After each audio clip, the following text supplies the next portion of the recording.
खबर शामिल करते हैं World News. HD Pakistan Mohammad Saleem Khokhar की इस रिपोर्ट के मुताबिक मोहम्मद असलम खान फतवीरा ऑनर government girls primary school Wara Gujran का दौरा, तालीमी उमूर का जायजा।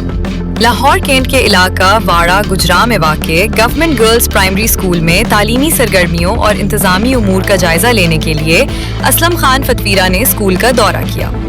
दौरे के दौरान उन्होंने स्कूल के मुख्तलिफ शोबाजात का मुआयना किया और तालीमी माहौल पर इत्मीनान का इजहार किया।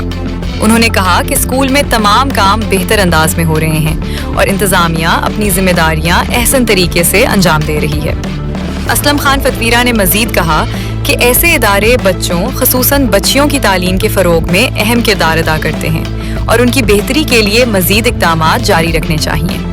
मकामी अफराद ने भी स्कूल की कारकर्दगी को सराहा और उम्मीद जाहिर की कि मुस्तकबिल में भी इसी तरह तालीमी मेयार को बरकरार रखा जाएगा।